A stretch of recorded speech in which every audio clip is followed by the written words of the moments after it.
عبادت میں بلانے کے طریقے میں بھی کافروں سے تمہاری مشابہت نہیں ہونی چاہیے. یعنی نیک کام کی طرف بلانے میں بھی تمہیں یہود و نصارہ کے طریقے پہ نہیں چلنا.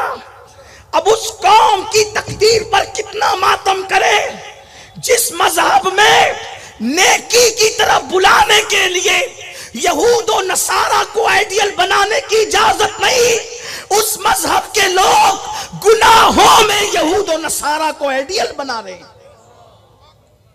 ابھی کل کی تاریخ ہی ہوگی 31 دسمبر 31st نائٹ 31 کی رات اور لوگوں کے سفر گوا کی طرف شروع ہو چکے ہوں گے. لوگوں کے سفر ممبئی کی طرف شروع ہو چکے ہوں گے. لوگوں کے سفر دبئی کی طرف شروع ہو چکے ہوں گے. اتفاق سے 31 کو ایک سال میں دبئی میں تھا.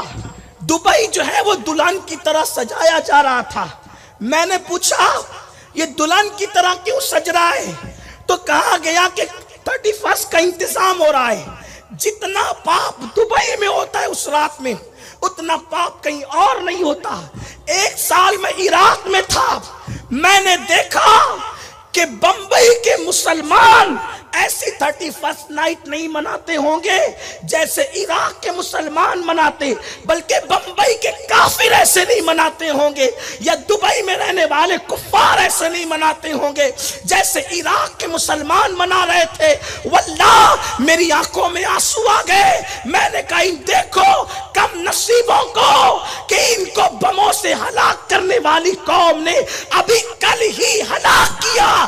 بموں کے اثرات اور گولیوں کے اثرات ختم بھی نہیں ہوئے اور یہ ظالم ان کے تہوار میں شرکت کر رہے ہیں, پٹاخے پھوڑ رہے ہیں, آتش بازی کر رہے ہیں. نادان مسلمان جس مذہب میں نیک کاموں کے اندر یہود و نصارہ سے مشابہت منع ہے, گناہوں میں کیسے مشابہت ہو سکتی ہے؟ میں یہاں آپ کے اس اجتماع کی وساطت سے, ہمارے اس اجتماع کی وساطت سے, سنی دعوت اسلامی کے اس انقلابی اجتماع کی وساطت سے آپ کو یہ بات بتانا چاہتا ہوں. سنو سنو, اللہ اکبر. اب ہمیں اللہ اللہ کسی کے تہوار میں شرکت کی کوئی ضرورت نہیں ہے, اس لیے کہ دوسروں کے تہوار میں وہ شریک ہوتا ہے جس کے گھر میں خود تہوار نہیں ہوتے. ہمارے یہاں تو عیدوں کی عید, عید میلاد جیسا تہوار موجود ہے. ہمیں کیا ضرورت ہے کسی کے تہوار میں شریک ہونے کی؟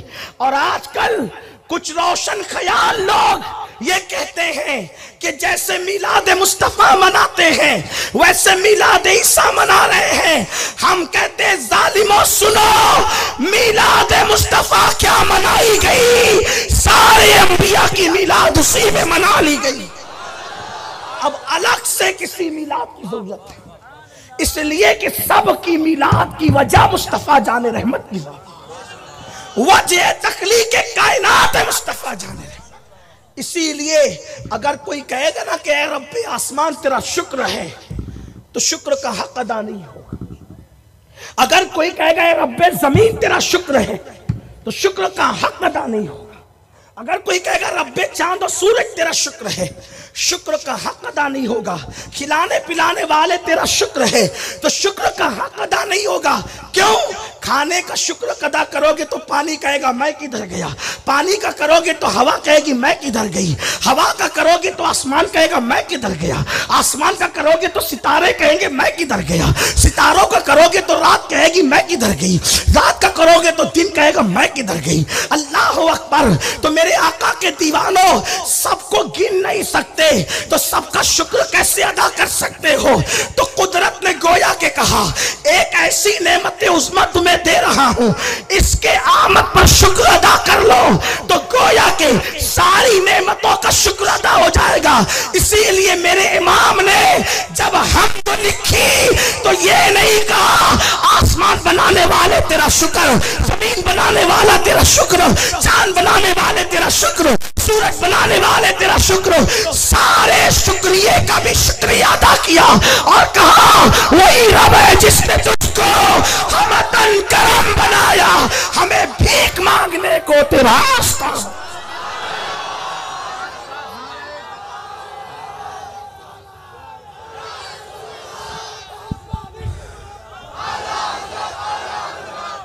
حضور کے ذریعے شکر ادا کیا. اب آپ جناب عیسیٰ کا میلاد منانے چلیں تو موسیٰ علیہ السلام کا بھی مناؤ, پھر جناب یوسف کا بھی مناؤ, پھر جناب داؤد کا بھی مناؤ, پھر جناب ایوب کا. ارے تمہیں ان کی تاریخ ولادت پتہ ہوگی تو نا. عیسائیوں کے کہنے پہ چاند کی شہادت قبول نہیں کرتے, عیسائیوں کے کہنے پر میلاد عیسیٰ کی تاریخ کیسے صحیح مان لے؟ عیسائیوں کے کہنے پہ ولادت عیسیٰ کی تاریخ کیسے صحیح مان لے؟ اور پھر ہمیں تو جامع الصفات ذات دے دی گئی ہے.